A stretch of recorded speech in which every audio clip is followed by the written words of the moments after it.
Hi guys, welcome to Classic TV Facts and Trivia. Appreciate you being here. Before we get started, please subscribe. There you go.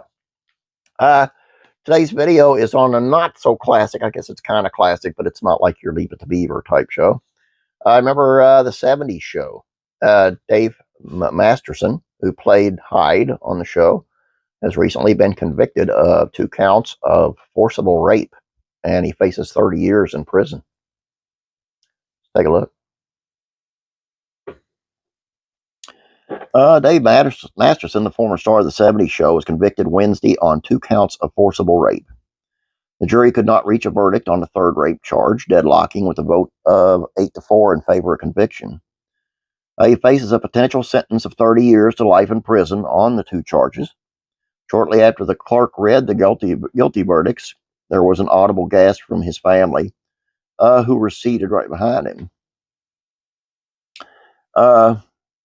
Masterson was accused of raping 3 women at his Hollywood Hills home between 2001 and 2003.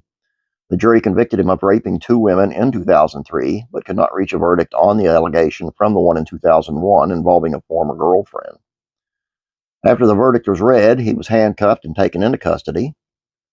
Judge Charlene Almedo denied a defense request that he remain free until sentencing, and that was set for August the 4th. Masterson's wife, Bijou Phillips, has seen sobbing in the front row of the audience.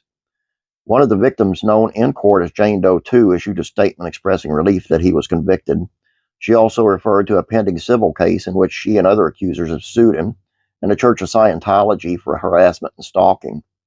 I'm experiencing a complex array of emotions: relief, exhaustion, strength, sadness, knowing that my abuser, Danny Masterson, will face accountability for his criminal behavior, she said.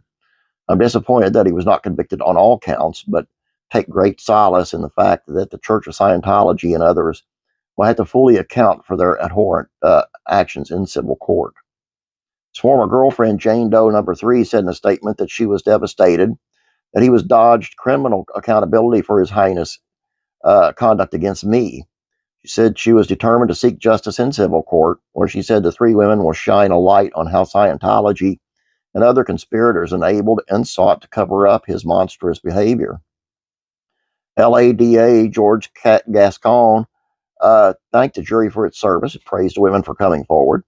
Their courage and strength has been an inspiration to us all, he said. While we are disappointed that the jury did not convict on all counts, we respect their decision. Masterson's first trial ended in November with a hung jury, with the majority voting to acquit on all 3 charges. The case has shined a light on the teachings of Scientology, of which Masterson is a lifelong member. All 3 alleged victims were members at the time of the assaults and have since left the church. They have also said that the church dissuaded them from reporting Masterson, a prominent church member, thanks to his acting success, to the police. In closing arguments, prosecutor Ariel Anson argued that Masterson had taken advantage of his position as an upstart in the church to rape the victims without fear of repercussion. Like all predators, the defendant carefully sought out his prey, Anson argued. The church taught his victims that rape isn't rape, that you cause this, and above all, you aren't allowed to go to law enforcement. What better hunting ground? In Scientology, the defendant is a celebrity, and he's untouchable. Defense attorney Philip Cohen argued that the prosecution invoked Scientology as a way to distract from the inconsistencies in the victim's testimony. Why have we heard so much about Scientology, he asked. Could it be that there's problems otherwise with the government's case? Scientology was also a prominent feature of the first trial. The major difference between the 2 trials related to the allegation of drugging. The first trial, the women testified that they felt weak or woozy and had little memory after taking a drink prepared by Masterson. Prosecutors did not overtly claim that Masterson had put something in the drink to disable the women. In the retrial, the prosecution changed course, arguing that he had in fact drugged the women. They were all drugged, Anson argued. The defendant drugged his victims to be in control. He does this to take away their ability to consent. This is not about consent. This is not about the defendant misunderstanding these victims' signals. When he drugs them, he's able to completely physically control them. You don't want to have sex? You don't have a choice. The defendant makes the choice for these victims, and he does it over and over again. there you go. I didn't know whether it would turn out that way or not. I've kind of been following this a little bit. It's just a shame, really. I won't get into Scientology and all that. I'll let you decide what you want to think about that. But I just thought it's something I ought to put out there. So there you go. Please, if you don't mind, go check out classic rock and country music facts and trivia. Please subscribe while you're over there. Have a great day. God bless you.